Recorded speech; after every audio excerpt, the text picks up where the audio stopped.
اللہ تعالیٰ نے نبی کریم علیہ السلام کو بے شمار معجزات عطا فرمائے، اور معجزہ اسی کہا جاتا ہے جسے عام بندہ نہ کر سکے، جو انسان کے بس کی بات نہ ہو، جس کام کو عام مخلوق کرنے سے عاجز آ جائے، وہ کام اگر کسی اللہ کے نیک بندے پر اس کے ہاتھ سے ظاہر ہوتا ہے، اگر نبی کے ہاتھ سے ظاہر ہوتا ہے اس کو معجزہ کہتے ہیں، اگر کسی نیک بندے کے ہاتھ سے ظاہر ہو تو اس کو کرامت کہتے ہیں۔ حضرت جابر رضی اللہ تعالی عنہ وہ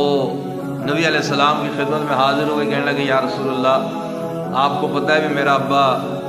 غزوہ احد میں شہید ہو چکا ہے اور میرے ابا پر بہت زیادہ قرضہ ہے،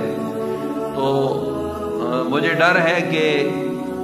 کہیں میں قرضے کی ادائیگی میں کچھ کمی پیشی ہو جائے گی، کچھ کوتاہی ہو جائے گی، قرضہ زیادہ ہے، مال کم ہے، لوگ مجھے تنگ کریں گے، پریشان کریں گے، آپ شفقت فرمائیں، جس وقت میں ان کی قرضے کی ادائیگی کا معاملہ ہو تو آپ میرے ساتھ تشریف لائیں، میرے گھر تشریف لے آئیں، تاکہ آپ کی وجہ سے کچھ میرے پر وہ نرمی کر لیں۔ نبی علیہ السلام آپ نے فرمایا ٹھیک ہے۔ نبی علیہ السلام اس مقررہ وقت پہ آپ صلی اللہ علیہ وسلم تشریف لے گئے، تو اب وہ جو یہودی تھے جو جنہوں نے قرضہ دیا تھا، انہوں نے جب دیکھا بھی حضور علیہ السلام آ گئے تو حضرت جابر پر اور زیادہ بھڑک گئے کہ تم نے حضور کو کیوں بلا لیا۔ حضور علیہ السلام نے یہ سارا منظر دیکھا، آپ صلی اللہ علیہ وسلم نے حضرت جابر رضی اللہ عنہ سے فرمایا کہ تم نے جو کھجوریں اکٹھی کی ہیں تو تمہارے باغ کی کھجوریں ہیں وہ الگ الگ ڈھیر ان کے لگا دو۔ چنانچہ جتنی بھی کھجوریں تھیں الگ الگ قسم کی، انہوں نے جو اعلیٰ قسم کی تھی، پھر ادنا، پھر اس سے کم، پھر اس سے کم، جو بھی تھی ان کے الگ الگ ڈھیر لگا دیے۔ نبی علیہ السلام تقریباً یہ 4 ڈھیر بنے، حضور علیہ السلام ان کے گرد آپ صلی اللہ علیہ وسلم نے چکر لگایا، اللہ اکبر کبیرہ۔ چکر لگانے کے بعد نبی علیہ السلام ایک ڈھیر کے پاس بیٹھ گئے۔ اب حضرت جابر یہ فرماتے ہیں میری نیت اور سوچ یہ تھی کہ اللہ کرے کھجوروں کے ذریعے اس چیزوں میں سے میرے ابے کا قرضہ پورا ہو جائے، چاہے مجھے گھر لے جانے کے لیے ایک کھجور بھی نہ ملے، ہمیں ایک کھجور بھی نہ ملے، لیکن یہ قرضہ میرے ابے کا ختم ہو جائے۔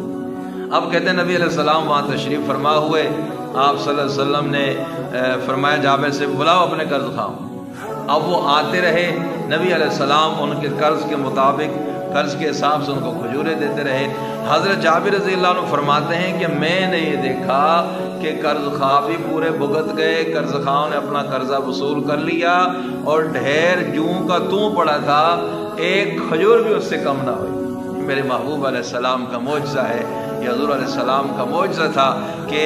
قرضہ بھی اتر گیا اور کھجوریں بھی کم نہ ہوئی۔ اللہ اکبر کبیرہ، کتنے محبت اور کتنے معجزات میرے محبوب کو اللہ پاک نے عطا فرمائے تھے، اور اس معجزے کی برکت سے ان کا قرض بھی اتر گیا اور کھجوریں بھی بچ گئی۔ اللہ اکبر۔